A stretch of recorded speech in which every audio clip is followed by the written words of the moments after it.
Oke, selamat pagi. Bagaimana kabarnya hari ini? Ya, Puji Tuhan, baik.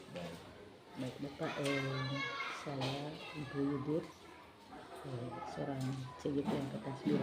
Saat ini datang ketemu Bapak untuk melakukan wawancara terkait dengan modul yang kami pelajari sekarang, itu tentang dilema etika dan didikan moral tentang seorang pemimpin. Ya. Ya. Kemudian sebentar ada beberapa pertanyaan yang akan saya lontarkan kepada Bapak. Baik, kita langsung saja Pak. Yang pertama, bagaimana selama ini Bapak seorang sebagai pimpinan bisa mengidentifikasi kasus-kasus yang merupakan ini dilema etika ataupun ini yang merupakan rujukan moral. Baik, terima kasih. Itu berkaitan dengan untuk penelahan kasus itu, yang pasti seperti yang disampaikan oleh Ibu tadi, bahwa untuk mengidentifikasi kasus yang dilema atau yang berkaitan dengan etika itu, tentunya kasus itu kasus yang sama-sama benar, hanya untuk mengambil keputusan tentu mana yang lebih menguntungkan bagi kita dan sekolah. Itu berkaitan dengan kasus atau yang dilema etika. Sedangkan yang berkaitan dengan rujukan moral, tentunya itu pasti yang berlawanan dengan aturan. Sekian.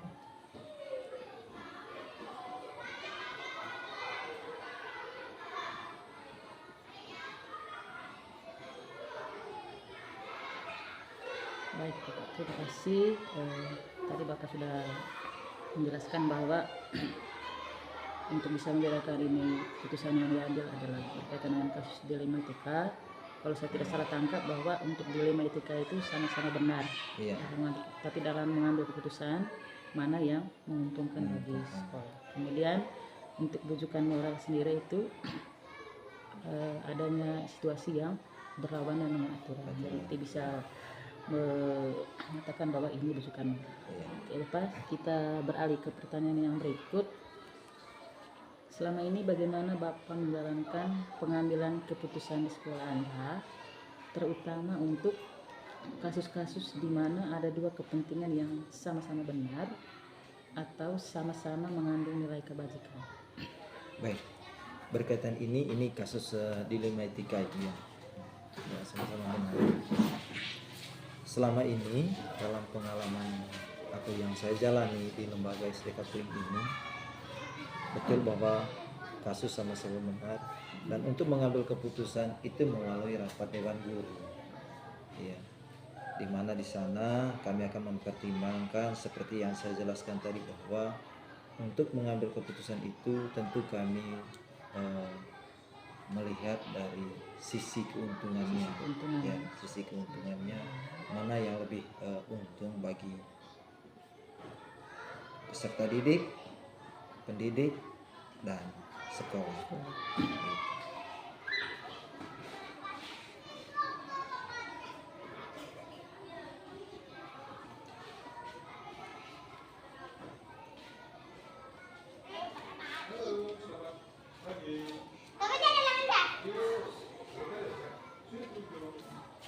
Oke, jadi untuk yang sama-sama benar, Bapak melibatkan rapat dewan guru, kemudian dan mana memilih mana yang menguntungkan bagi komponen pendidikan. Kemudian yang berikut, langkah-langkah atau prosedur seperti apa yang biasa Bapak lakukan selama ini, misalnya untuk mengambil keputusan? Ya, itu dari yang pertama tentu mempertimbangkan bersama dewan guru. Ketika dalam pertimbangan itu bersama dewan guru belum juga ada keputusan, maka gunakan hak prerogatif sebagai kepemimpinan dalam sebuah lembaga.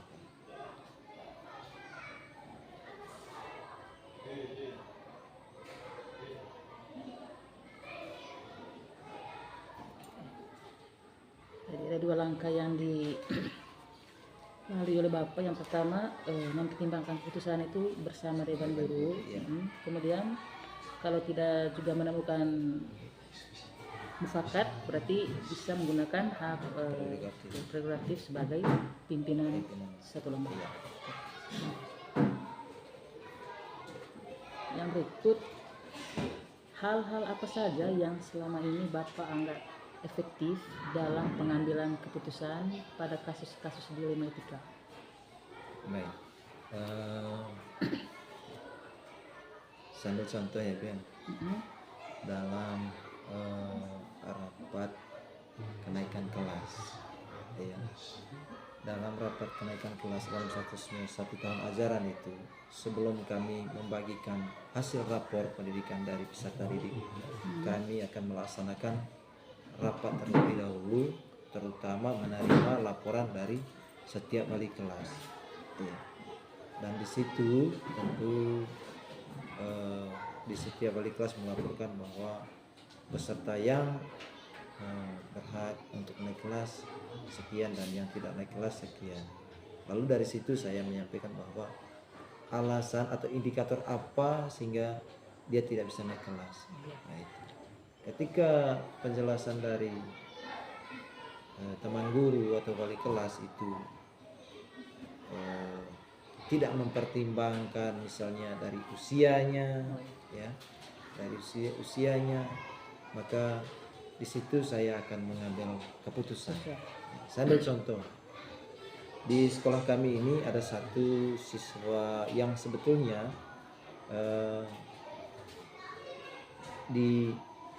diposisikan atau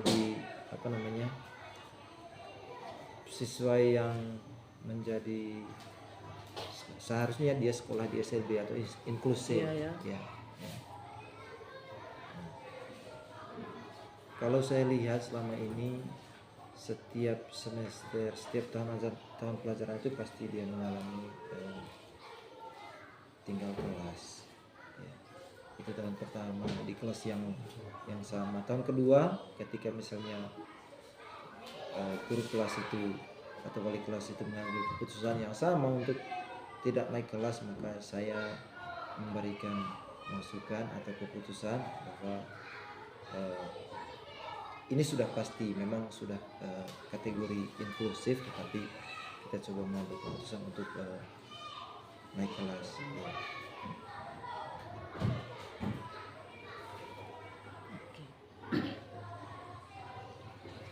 Jadi hal-hal yang selama ini Bapak anggap efektif dalam pengambilan keputusan pada kasus dilema itu, yang pertama itu tentunya ketika dihadapkan pada sebuah situasi, untuk hal pertama yang dilakukan itu adalah melalui rapat Dewan Guru. Tadi sudah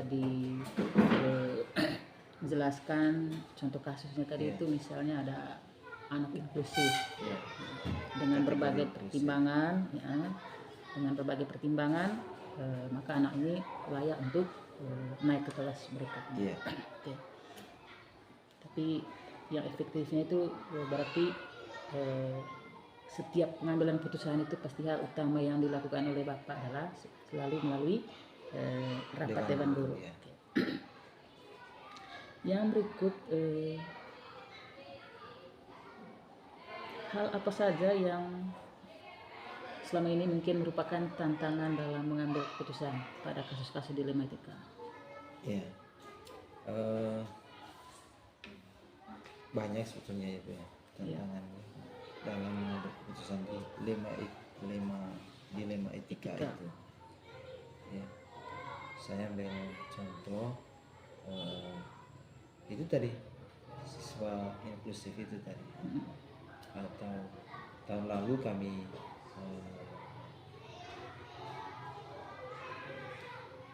pada saat US, setelah kami menganalisis nilai US itu ada siswa yang besar kemungkinan untuk tidak lolos dari SD ini. Tapi dilihat dari usia anak tersebut, maka kami kembali duduk bersama dalam eh, satu lembaga ini untuk mensepakati apakah anak ini layak tidak untuk sehingga berdasarkan keputusan bersama juga anak ini kami putuskan untuk lanjutkan pendidikan ke tingkat SMP atau kelas 7. Berarti tantangannya menurut saya kalau misalnya seperti yang dijelaskan oleh Bapak tadi bahwa tantangannya di sini kita dihadapkan benar-benar antara peraturan ya. secara nilai tadi kan sudah tidak layak, tapi dari segi kemanusiaan itu juga memikirkan masa depan masing-masing anak.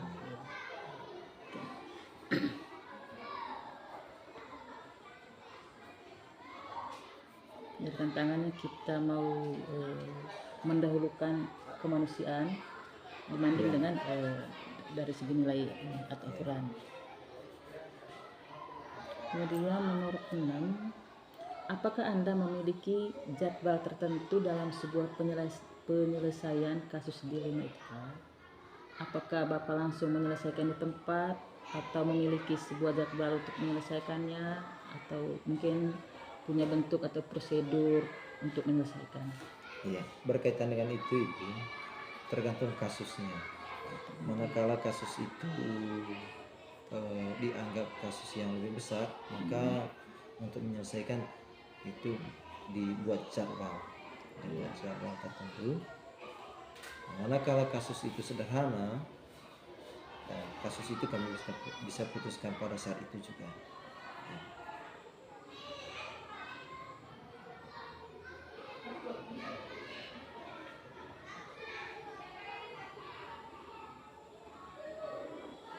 Juga. Oke, berarti dalam hal ini dalam mengambil keputusan jadi tergantung kasusnya. Ya. Kalau misalnya kasusnya terlalu kompleks, terlalu besar, berarti bisa dibuat jadwal untuk menyelesaikan. Tapi kalau sederhana bisa diputuskan pada saat itu juga. Yang berikut, adakah seseorang atau faktor-faktor apa yang selama ini mempermudah atau membantu Bapak dalam pengambilan keputusan dalam kasus-kasus dilema etika? Kalau itu sudah pasti ada, dan itu faktor internal dalam satu lembaga.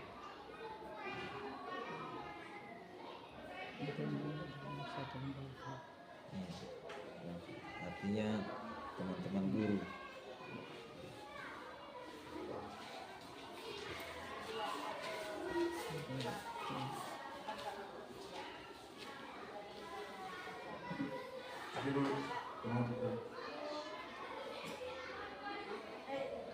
Baik, faktor internal begitu mempunyai andil atau bisa disebutkan sebagai faktor yang selama ini memudahkan Bapak atau membantu Bapak dalam setiap mengambil keputusan. Baik, Pak Afri, kita beralih ke pertanyaan yang terakhir. Dari semua hal yang telah disampaikan, pembelajaran apa yang Bapak petik dari pengalaman Anda mengambil keputusan dilema etika? Kasusnya itu. Tidak, maksudnya dari setiap kita mengambil keputusan tadi kan nggak selalu melibatkan dewan guru atau menggunakan haknya itu sebagai pemimpin. Maksudnya pelajaran apa yang bisa Pak ini ambil dari setiap kali mengambil keputusan selalu melibatkan ini? Tentu pelajarannya sifatnya positif ya Bu. Banyak sebetulnya pelajaran yang saya dapat petik dari sini ya. Yang pertama mengajarkan saya untuk dalam mengambil keputusan itu melalui pertimbangan bersama ya. Kemudian secara emosional saya ini masih muda, tinggi, dengan melalui pertimbangan bersama sehingga saya memudahkan untuk mengambil sebuah keputusan gitu. Mungkin ada hal lain mungkin yang bisa diambil dari ya yang diambil hal lain ya tentunya mengajarkan saya untuk dalam mengambil keputusan bukan hanya di lingkup atau internal sekolah, juga pun pada saat saya dalam menerima sebuah kepemimpinan di luar lembaga.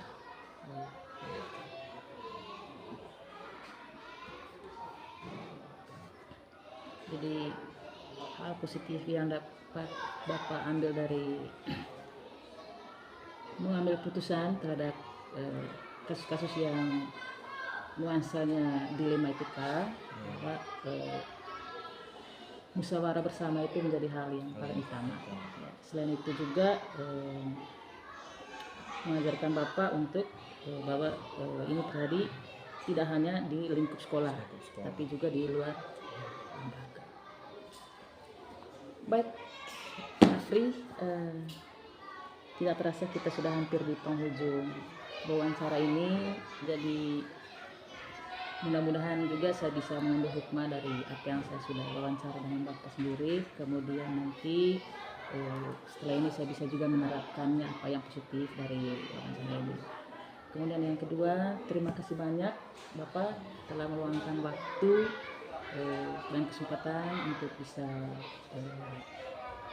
melayani kedatangan saya, untuk bisa saya wawancarai dan bisa Bapak juga menjelaskan panjang lebar terkait pertanyaan-pertanyaan yang saya lontarkan. Jadi terima kasih banyak. Baik, kami dari sekolah juga menyampaikan terima kasih karena ini juga merupakan hal baru bagi kami ya. Betul bahwa selama ini kasus-kasus yang dilontarkan tadi bahwa benar adanya di sekolah. Ini mengubah saya juga untuk kemudian selanjutnya tetap mengedepankan keputusan bersama. Terima kasih wawancaranya hari ini. Siang Pak. Selamat siang. Bagaimana kabarnya hari ini? Untuk hari ini saya baik-baik saja, sehat. Begini Pak, saya Ibu Yudit dari SDK Compang, calon guru penggerak angkatan 9. Saat ini saya minta waktu Bapak sebentar untuk saya wawancarai terkait dengan bagaimana prinsip pengambilan keputusan dari Bapak selama ini yang berkaitan dengan kasus-kasus di mana kita berhadapan dengan dilema etika ataupun bujukan moral. Jadi dilema etika itu sendiri Bapak bahwa keputusan itu benar lawan benar, sedangkan untuk bujukan moral ada benar lawan salah. Jadi kurang lebih seperti itu gambaran tentang pengambilan keputusan berkaitan dengan dilema etika atau bujukan moral. Bisa ya Bapak ya, saya minta waktunya sebentar. Oke, siap. Baik, yang pertama, selama ini bagaimana Bapak dapat mengidentifikasi kasus-kasus yang merupakan dilema etika atau bujukan moral di sekolah Bapak? Baik, terima kasih Ibu Yudit. Memang selama ini begitu banyak kasus, tetapi untuk saya pribadi belum bisa membedakan yang namanya kasus mana yang namanya sebagai dilema etika dan juga yang mana sebagai kasus bujukan moral. Tetapi yang saya buat selama ini bahwa tergantung dari bentuk kasusnya atau persoalannya. Oh iya, jadi selama ini belum bisa membedakan ini yang dilema etika, ini yang bujukan moral. Oke, tapi tadi saya sudah beri gambaran Bapak, mudah-mudahan setelah ini Bapak bisa ini bahwa intinya yang dilema etika itu adalah keputusan di mana benar Yang satunya berada pada posisi benar, satunya juga berada pada posisi benar. Sedangkan untuk yang rujukan moral, satu posisi kalau kita mengambil putusan ini juga berada di posisi benar. Satu sisi kalau kita mengambil keputusan yang ini kita berada pada posisi yang salah. Ya, kurang lebih seperti itu. Baik, Bapak, kita beralih ke pertanyaan yang kedua. Selama ini, bagaimana Bapak menjalankan pengambilan keputusan di sekolah Anda, terutama untuk kasus-kasus di mana ada dua kepentingan yang sama-sama benar atau sama-sama mengandung nilai kebajikan?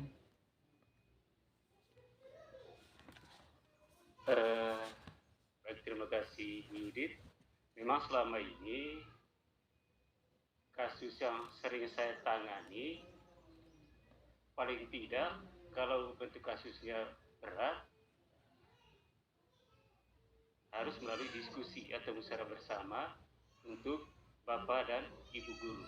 Dan sebelum itu juga yang saya buat selama ini, memang di sekolah saya ada beberapa guru senior. Sehingga untuk menyelesaikan kasus paling tidak harus diskusikan dulu dengan guru-guru senior itu. Sehingga langkah selanjutnya baru kami adakan duduk bersama dengan teman-teman guru yang lain untuk membahas atau menyelesaikan kasus tersebut. Sehingga apa yang menjadi kesepakatan itu, itulah yang menjadi keputusan bersama. Saya kira begitu. Baik, terima kasih Bapak. Jadi langkah yang telah diambil oleh Bapak selama ini adalah melalui musyawarah bersama untuk mencapai satu mufakat. Nah, setelah itu yang akan dijadikan patokan untuk bisa melangkah ke keputusan berikutnya. Oke, hal-hal apa saja yang selama ini Bapak anggap efektif dalam pengambilan keputusan pada kasus-kasus dilema etika? Saya kira untuk pertanyaan ketiga ini Ibu memang ada kaitan dengan pertanyaan yang kedua tadi. Langkah yang baik dari apa yang saya buat atau yang saya lakukan selama ini, sebelum mengambil keputusan itu, paling tidak saya harus diskusikan dulu dengan guru senior. Nah, kalau ada kesepakatan atau hasil diskusi dengan guru senior itu, paling tidak kami juga akan membuka atau bersama dengan guru-guru yang lain. Setelah itu nanti baru ambil kesepakatan. Sehingga yang menjadi kesepakatan itu yang merupakan keputusan bersama. Saya kira demikian juga untuk itu. Terima kasih. Baik, luar biasa ya Bapak. Jadi peran senior juga tidak kalah penting di sekolah, bahwa Bapak bisa bertukar pikiran, bertukar pendapat dengan mereka, baru setelah itu membuat rapat bersama Dewan Guru. Ya, saya pikir ini langkah yang sangat luar biasa. Kemudian hal apa saja yang mungkin selama ini merupakan tantangan dalam pengambilan keputusan pada kasus-kasus dilema etika? Yang menjadi tantangan bagi pribadi saya, paling tidak dalam mengambil keputusan itu harus memikirkan karakter dari masing-masing teman guru. Misalnya kalau saya ambil keputusan secara pribadi, bagaimana untuk teman guru yang lain? Sehingga untuk mengambil keputusan itu harus melalui pertimbangan dalam artian pikir juga karakter masing-masing teman guru, baik dari guru senior maupun yang junior. Saya kira demikian. Baik, karakter yang beragam dari setiap guru juga ikut mempengaruhi ya Pak dalam pengambilan keputusan. Ya. Apakah Bapak memiliki sebuah jadwal tertentu dalam sebuah penyelesaian kasus dilema etika? Apakah langsung menyelesaikan di tempat atau memiliki sebuah jadwal untuk menyelesaikannya? Atau mungkin punya prosedur lain? Ya baik, saya kira kalau dari bentuk pertanyaan seperti itu tadi, mungkin dari bentuk kasus atau jenis kasusnya. Kalau kasusnya ringan, paling tidak bisa diselesaikan secara langsung. Tapi kalau kasusnya berat, harus melalui langkah-langkah yang saya buat selama ini juga. Paling tidak harus ada kesepakatan atau diskusi dengan guru senior. kalau dari guru senior atau guru yang bermasalah dengan anak-anak tersebut atau anak atau peserta didik tersebut. Kalaupun itu tidak mempan atau tidak ada jalan keluarnya, yang terakhir yang saya buat harus dekatkan diri dengan orang tua siswa tersebut. Maka dari situ saya berpikir langkah yang terbaik adalah harus diskusi bersama atau hadap langsung dengan orang tua. Oke, jadi dalam penanganan kasusnya, pengambilan keputusannya tergantung jenis kasusnya ya Pak. Kalau memang ringan berarti bisa diselesaikan secara langsung atau di tempat. Tapi kalau misalnya kasusnya agak berat berarti butuh waktu untuk menyelesaikannya. Misalnya tadi dengan bertemu langsung dengan orang tua ya. Kemudian adakah seseorang atau faktor-faktor apa yang selama ini mempermudah atau membantu Bapak dalam pengambilan keputusan dalam kasus-kasus dilema etika? Memang selama ini berbicara berkaitan dengan kasus ini dulu Ibu Yudit, artinya kita tidak sengaja untuk merencanakannya. Paling tidak yang saya buat juga selama ini memang ada orang-orang tertentu bisa saya percaya jadikan sebagai untuk menyelesaikan sebuah persoalan. Nah, kalau orang tersebut tidak bisa menyelesaikan persoalan itu, yang jelas saya dengan guru atau orang tersebut akan duduk bersama untuk menyelesaikan persoalan yang ada. Oke. Ya. Jadi selain guru senior tadi, terus ada teman yang bisa dipercaya untuk bisa memberikan penyelesaian terhadap kasus yang dihadapi. Oke. Baik Bapak, kita sampai di penghujung pertanyaan. Dari semua hal yang telah disampaikan, kira-kira pembelajaran apa yang dapat Bapak petik dari pengalaman Bapak mengambil keputusan dilema etika? Baik, terima kasih Bu Yudit. Memang kalau berbicara soal pengalaman, kurang lebih saya menjadi seorang pemimpin di lembaga ini sudah 10 tahun. Sehingga itu banyak tantangan dan rintangan terutama dalam mengambil keputusan. Semakin banyak tantangan atau persoalan yang saya hadapi, semakin mendewasakan diri saya. Sehingga yang paling penting dalam menyelesaikan kasus seperti ini adalah kesabaran.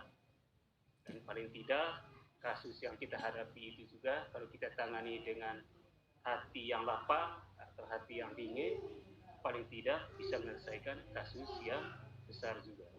Dan kita tidak sengaja mengundang juga kasus-kasus yang besar, tapi paling tidak dari kasus yang kecil ini nantinya pasti kita akan bisa menyelesaikan kasus yang besar. Saya kira demikian. Baik, kalau saya boleh petik bahwa pembelajaran yang dapat Bapak ambil dari pengambilan keputusan dilema etika ini, yang pertama itu adalah kesabaran. Ya, kemudian yang kedua, kasus-kasus dilema etika ini justru mendewasakan. Ya, karena itu dalam menghadapinya pun butuh hati yang lapang, sabar, kemudian hati yang dingin. Ya.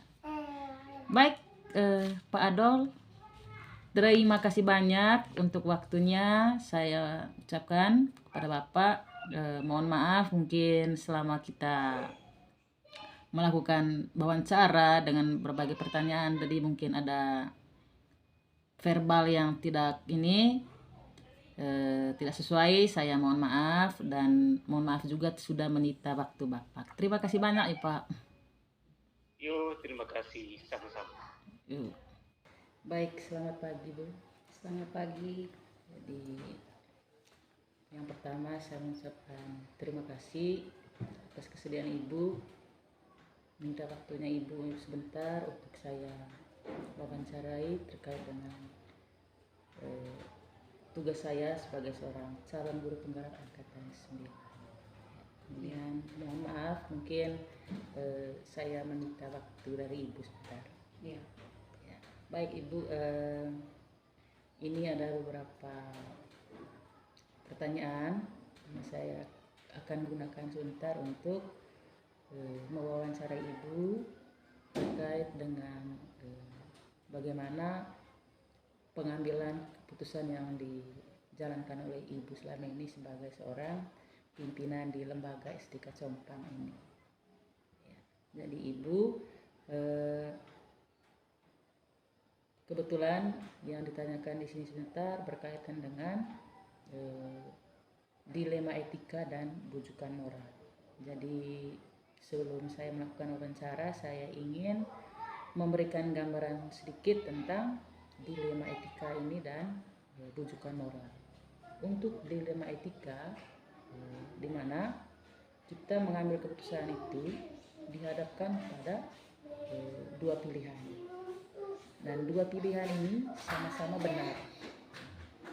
Kemudian untuk bujukan moral sendiri juga kita dihadapkan pada situasi di mana kita akan mengambil keputusan, dan keputusan itu kita juga berada di antara dua pilihan, yang satunya benar sedangkan yang satunya salah. Ya. Jadi sebentar ini mungkin yang lebih banyak ditanyakan itu berkaitan dengan dilema etika, dimana tadi bahwa dua pilihan itu sama-sama benar, bagaimana itu menyikapinya. Oke Ibu ya, kita bisa mulai. Ya baik. Yang pertama, selama ini bagaimana Anda dapat mengidentifikasi kasus-kasus yang merupakan dilema etika atau bujukan moral? Baik, terima kasih Bu.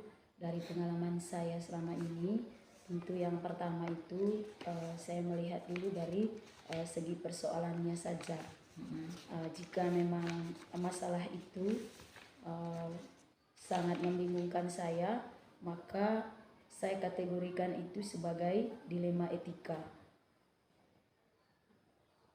Bahwa dalam dilema etika itu masalah yang diambil itu atau semua pihak itu pada posisi yang benar.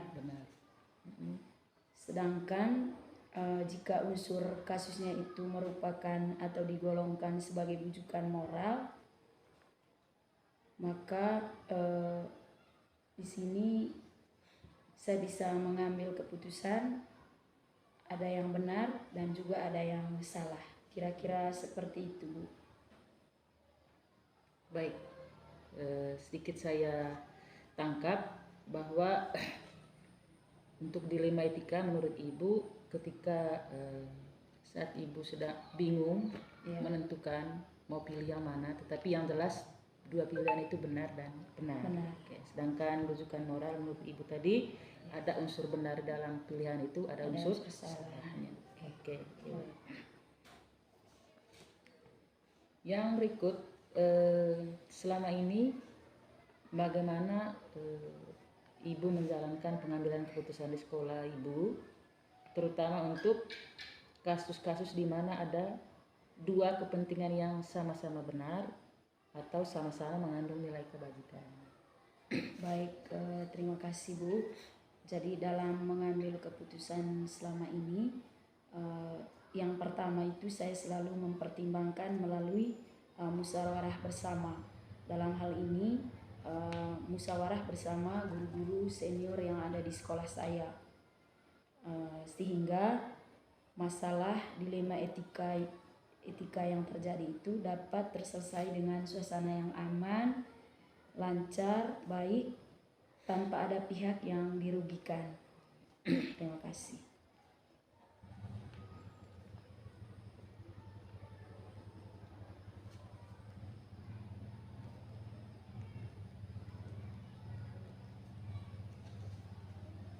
Baik, saya ulangi Bu ya. Menurut Ibu dalam menjalankan pengambilan keputusan selama ini bahwa musyawarah bersama itu selalu menjadi nomor satu. Gitu, ya. Kemudian selalu konsultasi dengan guru-guru senior agar kasus dilema etika yang dihadapi itu bisa terselesaikan dengan baik dan mestinya tidak ada pihak yang dirugikan. Oke. Berikut langkah-langkah atau prosedur seperti apa yang biasa Ibu lakukan selama ini ketika mengambil keputusan? Ya, baik, langkah yang saya ambil dalam mengambil keputusan ini tentu yang pertama saya meminta pendapat dari guru senior saya yang bisa saya percayai. Lalu setelah saya mendapatkan masukan dari mereka, saya mengadakan rapat bersama yang melibatkan semua pihak guru yang ada di sekolah dan juga melibatkan komite sekolah atau orang tua jika mereka ada waktu untuk hadir bersama dalam mengambil sebuah keputusan tersebut. Terima kasih. Oke, menurut Ibu tadi bahwa langkah-langkah yang dilakukan selama ini itu yang pertama itu adalah meminta pendapat dari guru senior dulu, Ya, yang bisa dipercayai Iya. tentunya. Kemudian setelah ada ini baru melakukan rapat bersama dengan guru, iya, ataupun juga dengan mengundang komite dan atau orang tua siswa. tua. Kemudian hal-hal apa saja yang selama ini Anda anggap efektif dalam pengambilan keputusan pada kasus-kasus dilema etika? Yang saya anggap sangat efektif dalam pengambilan keputusan berkaitan dengan dilema etika selama ini adalah dilaksanakan melalui diskusi atau musyawarah bersama dengan Bapak Ibu guru senior dan juga Bapak Ibu teman-teman guru yang ada di sekolah dengan mempertimbangkan rasa kemanusiaan yang disesuaikan dengan masalah yang terjadi. Terima kasih.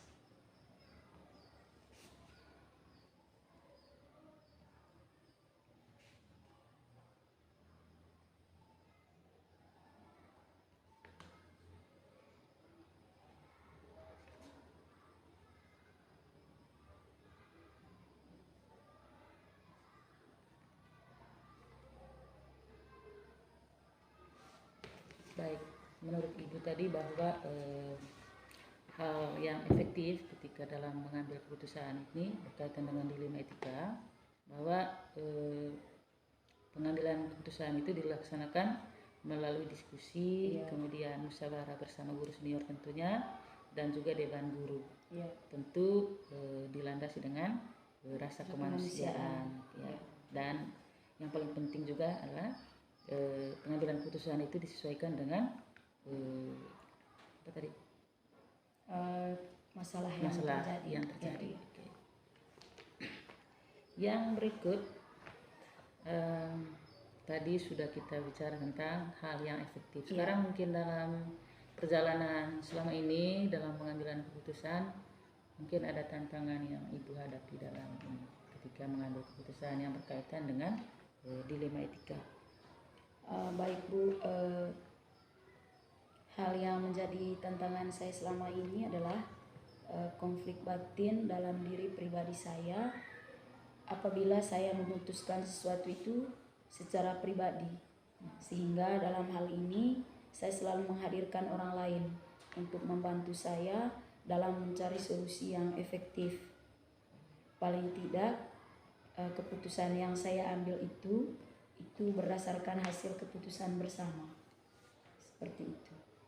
Jadi tantangannya selama ini bahwa tentu sebelum membuat rapat dewan guru tentu dulu adalah konflik batin Iya. Ibu sendiri, bagaimana untuk memutuskan secara pribadi dulu, ya, baru setelah itu Ibu bisa membuat rapat. Untuk bisa dimintai atau untuk mencapai satu keputusan yang benar. Ya. Oke Ibu, yang berikut apakah ada jadwal tertentu ketika Ibu mengambil keputusan tentunya yang masih berkaitan dengan dilema etika, atau mungkin ada prosedur tertentu atau ada bentuk tertentu untuk menyelesaikan kasus ini? Jadi baik, berkaitan dengan ini Bu, pengalaman saya selama ini tentu untuk membuat jadwal secara khusus dalam penyelesaian kasus ini tidak ada. Tetapi saya menyelesaikan kasus ini di tempat yang nyaman saja. Saya terkadang menyelesaikan kasus ini yang dihadapi terkadang dalam waktu yang di apa namanya yang sangat cepat, kadang juga waktunya ditunda tergantung dari masalah atau kasus yang terjadi, supaya bisa dipertimbangkan dengan orang lain yang dianggap bisa untuk berdiskusi sehingga bisa menghasilkan sebuah keputusan yang benar dan sesuai. Ya. Baik, untuk prosedur, untuk waktunya itu tergantung kasusnya. Iya. Kalau memang cukup ringan berarti Bisa prosedur diselesaikan, dan ya. jadwalnya juga mungkin langsung diselesaikan. Iya. Tapi kalau agak kompleks dia Iya. punya kasusnya berarti sedikit butuh waktu Iya. dan mungkin juga prosedur juga agak Iya. beda. Ya. Ya. Berikut sejalan dengan itu, adakah mungkin seseorang atau faktor yang turut andil ketika ibu mengambil keputusan selama ini yang mempermudah ibu dalam mengambil keputusan? Baik, tentu dalam hal ini Bu ada karena dalam mengambil sebuah keputusan itu tentu saya tidak bisa mengambil keputusannya secara pribadi atau sendiri. Maka dari pengalaman saya selama ini, saya selalu membutuhkan bantuan dari guru senior yang ada di sekolah saya, sehingga dalam penyelesaian kasus ini mereka lah yang menjadi narasumber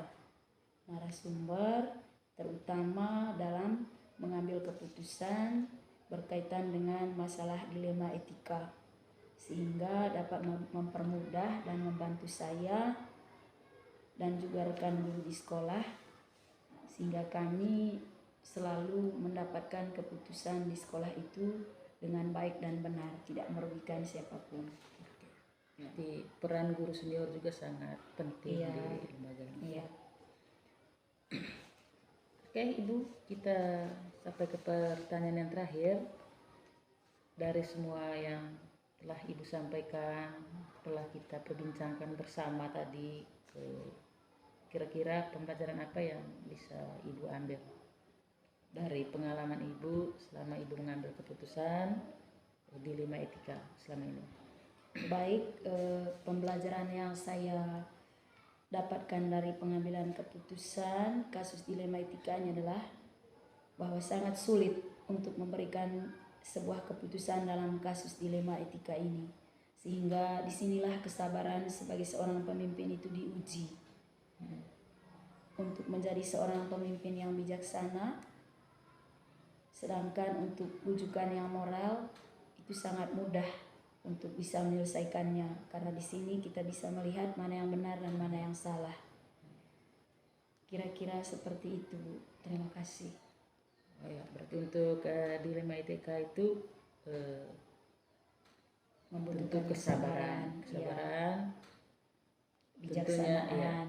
menyatukan pendapat untuk satu keputusan itu ketika berhadapan dengan beragam karakter dari peserta musyawarah, Iya. misalnya, atau juga ada hal-hal yang mungkin butuh kita untuk lebih sabar dalam menghadapi kasus dilema etika ini. Bijaksana. Ya, dan tentu juga dibarengi dengan sikap bijaksana. Ya. Ya.